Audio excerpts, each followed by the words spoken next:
in the tangled backwoods of southeastern Kentucky, where the Appalachian foothills meet the Cumberland Plateau, there exists a story that local historians have quietly debated for over a century and a half. Court records from 1847 mention an unusual civil case involving two Negro women of extraordinary stature and a transaction so peculiar that the presiding judge ordered the testimony sealed. The town clerk's handwritten note in the margin simply read, "God, help us all." What happened when a struggling Kentucky farmer, pushed to the brink by debt and grief, made a choice that should have destroyed him, only to receive an offer that defied every principle of the era. The truth, buried in forgotten county archives and family Bibles, is more unsettling than any legend. Before we continue with the story of Silas Harrigan and the two women who changed everything he believed about mercy and survival, hit that subscribe button for the Forgotten Liturgy. The story begins not with heroism, but with desperation. The autumn of 1847 found Silas Harrigan at 34,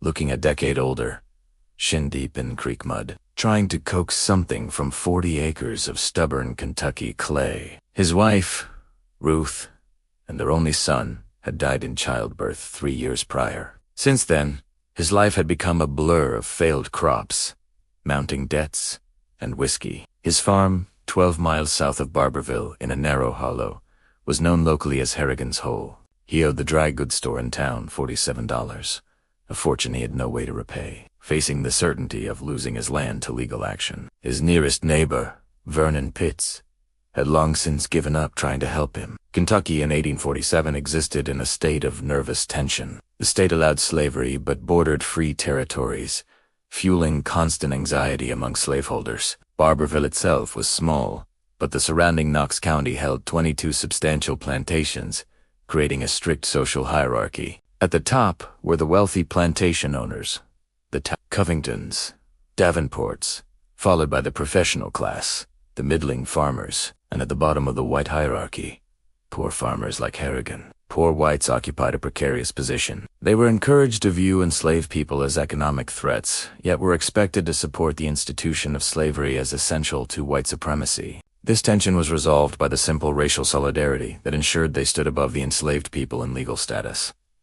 The Fugitive Slave Act of 1793 was strictly enforced. Bounty hunters and patrollers moved constantly, knowing that the reward for a captured runaway could feed a poor family for half a year. Turning in a fugitive was also a way to gain favor with the local gentry, which meant credit and lenience life-saving assistance for men like Harrigan. Silas Harrigan, however, had always avoided thinking about such moral questions, too preoccupied with keeping himself alive. The farm itself was a decaying testament to Silas Harrigan's decline. The fields lay fallow, the chicken coop needed paint, the well needed a new rope, and the cabin roof leaked in 3 places. He owned one stubborn, ancient mule named Jackson for unreliable chickens, and a half-wild pig he'd named Judas. His cabin, 16 feet square, contained only essentials: a rope bed with a corn shuck mattress, a table, and Ruth's Bible, which still lacked her death date. His Pennsylvania long rifle, the only thing he properly maintained, sat propped by the door, often a subject of dark contemplation. Harrigan never gave in to suicide, partly from fear of hell and partly from a stubborn refusal to surrender. November 14th, 1847, dawned cold. Harrigan woke before sunrise, his body aching, his head throbbing. He took 2 swallows of cheap corn whiskey to steady his hands. He pulled on his threadbare clothes and his damaged boots, looking like a man circling failure. Stepping outside, he saw the frost covering everything. He realized he'd forgotten to latch the chicken coop again, but the 4 chickens were still there, huddled together, spooked. The rooster was silent and alert. Harrigan's gaze moved past the coop toward the tree line 60 yards distant. His stomach clenched as something moved. 2 figures emerged from the dense forest. His mind struggled to comprehend what his eyes reported. Women? His immediate second thought was that there must be something wrong with his eyes, that they had to be closer than they appeared. But as they kept coming, the scale didn't change. They were genuinely, impossibly huge. They moved slowly, each step careful and deliberate, wearing rough Osnaburg slave shift gorse, undyed fabric, now torn and filthy from days of rough travel. The 2 women, one at least 6.5 feet tall, Clara, and the other nearly 7 feet rose, emerged from the tree line. Their feet were bare, bloody, and shredded by travel, their backs crisscrossed with old and fresh whip marks. Rose, the taller one, was near collapse, held up only by Clara's protective hand. They stopped 30 feet from the cabin, saying nothing. Harrigan's mind raced, calculating the enormous reward they represented enough to pay his $47 debt and restore his standing in the community. His hand instinctively reached for his rifle. "Water," Clara whispered. Her voice was clear, unaccented English. When she coughed, blood appeared at the corner of her mouth. Harrigan, ignoring the legal penalties of imprisonment and a $1,000 fine for harboring fugitives, crossed the yard. Clara tensed, ready to fight. But she held her position. Up close, the true extent of their starvation and infected wounds became terrifyingly visible. "Come inside," Harrigan heard himself say, driven by a pure human impulse to alleviate suffering. They entered the cabin cautiously, like animals entering a trap. Rose immediately collapsed, hitting the floor hard. Clara knelt, murmuring to her in a language Harrigan did not recognize. Harrigan stood, paralyzed by the realization of the risk he had just taken. "What's your name?" he asked. "Clara," she replied, her voice deep and precise. "This is my sister, Rose." When asked where they were running from, Clara's jaw tightened, but she answered with weary calculation. "Lexington. The Talbot Plantation." Harrigan knew the name. The Talbots were one of the wealthiest and most powerful families in central Kentucky. Now, the danger was imminent. The Talbots owned 3,000 acres, 200 enslaved people, and were one of Kentucky's wealthiest families. Lexington was 150 miles away, a distance Clara and Rose had mostly walked. Harrigan struggled with the moral conflict. The law dictated property rights, yet these were people who spoke, protected each other, and had walked on bleeding feet because what they left behind was far worse. "I'll get you water and food," Harrigan sighed his decision made. "Then you have to go." He gave them the last of his cornbread and a heel of ham. Clara fed Rose first, who ate with mechanical desperation. Harrigan picked up his rifle and positioned himself by the window to keep watch, choosing to risk prison and the loss of his farm rather than betray his basic decency, a choice he felt Ruth would have made. Morning stretched into afternoon. Around 2 o'clock, Clara awoke instantly. Harrigan asked her why they ran. Clara's voice was flat, carrying no emotion, just facts. They were going to separate us, Rose and me. The reason was chilling. Master Talbot's youngest son was moving to Mississippi and planned to take Rose as a curiosity, a conversation piece for his new wife, due to her extraordinary height. Clara was to stay behind, valued only for the 2 normal women's work she could do in the fields. She explained that. The master talked about them the way he talked about his horse's bloodlines, characteristics, value. "We're twins, born the same night," Clara said. "After their mother died, they only had each other. Separating them was a form of violence against something fundamental to their survival." Rose's health was failing, her breathing rattling weightly, yet Clara's voice was full of defiant hope. Imagine how strong she must be to still be alive. Harrigan's curiosity broke through his caution, and he asked about their impossible height. Clara explained their mother was tall, and their father was rumored to be 7 feet or more. She repeated the ugly truth of their valuation by the Talbot, who called them strange ones and used them to spin exotic tales of African giants, all to secure a premium price for them as good breeders. Harrigan had heard enough. Some truths were too ugly to examine closely. Suddenly, the silence of the hollow was shattered by the sound of hoofbeats, multiple horses moving fast. Harrigan recognized his neighbor, Vernon Pitts, riding with 2 men. The rifles across their saddles and the coiled rope confirmed their profession. Slave catchers. "Clara," Harrigan said, his voice low and urgent, under the floorboards by the hearth. "Get Rose down there now."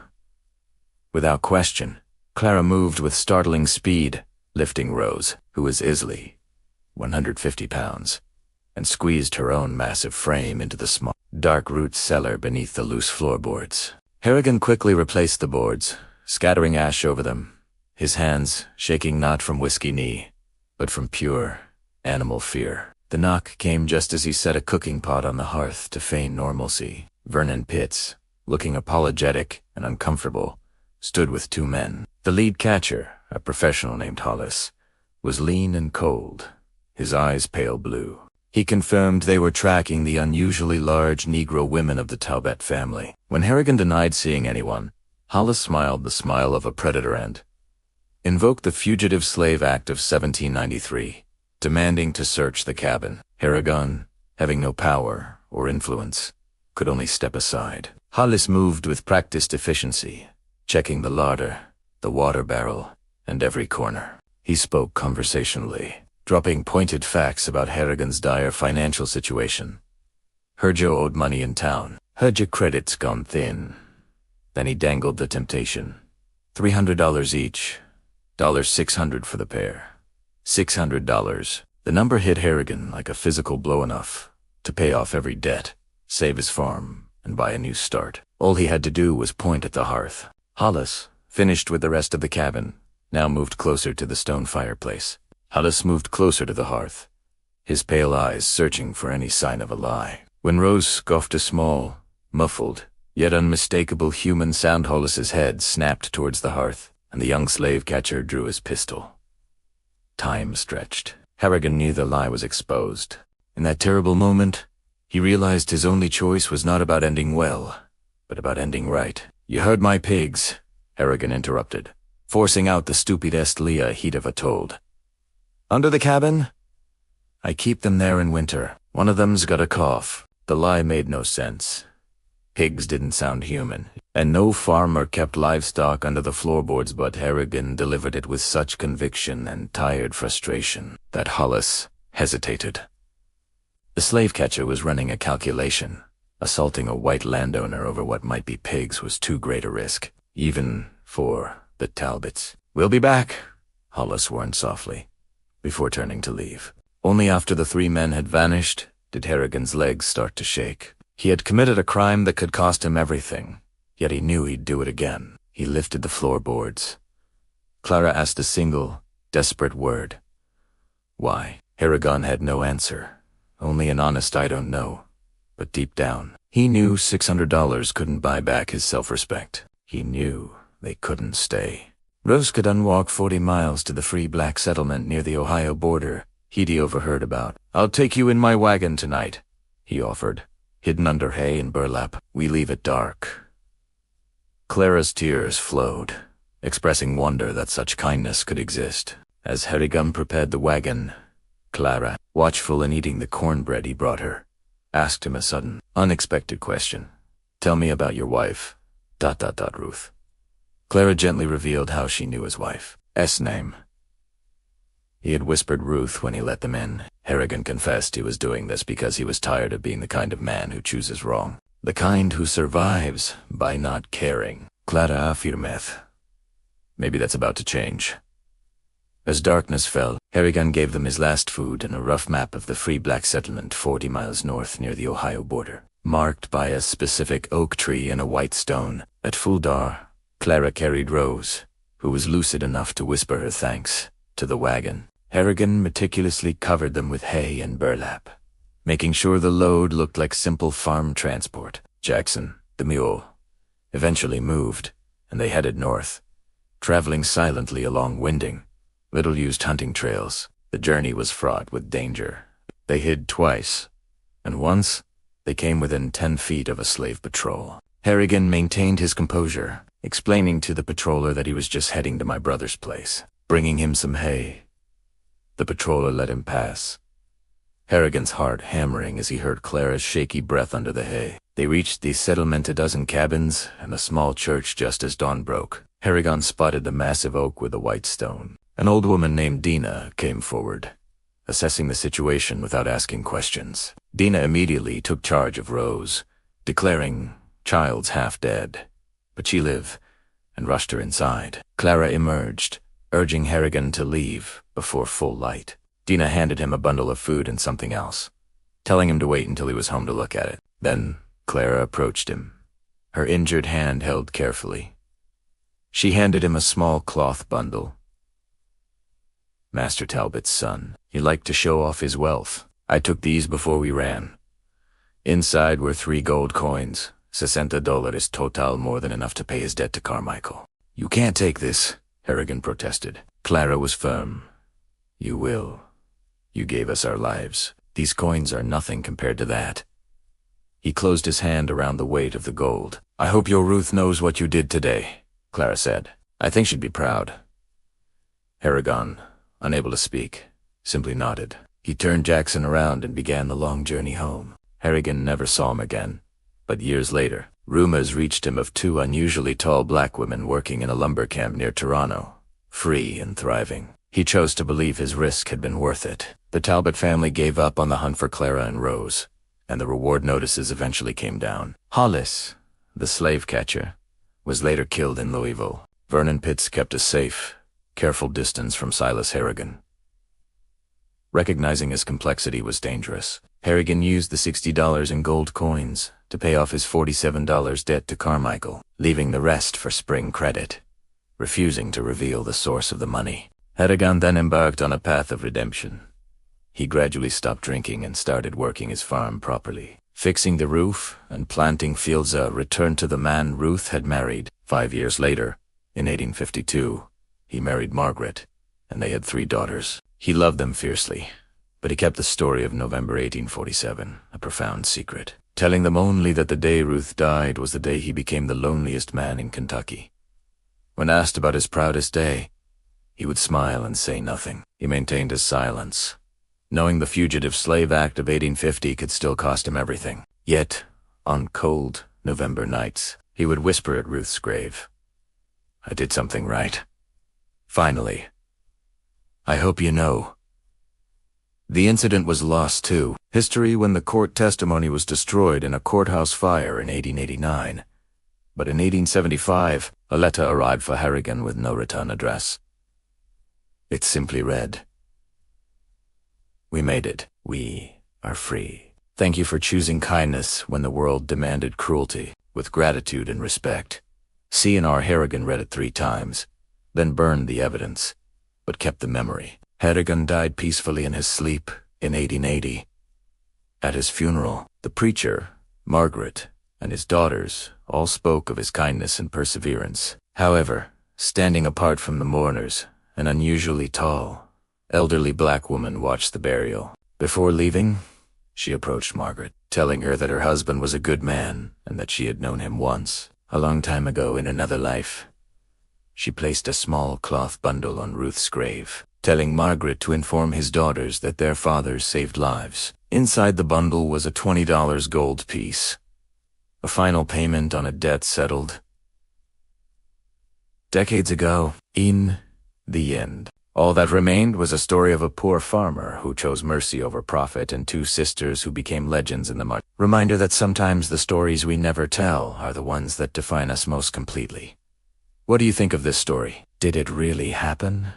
Do you believe everything was revealed? Leave your comment below. If you enjoyed this tale and want more dark historical mysteries like this, subscribe to The Forgotten Liturgy, hit the notification bell, and share with someone who loves forgotten American stories.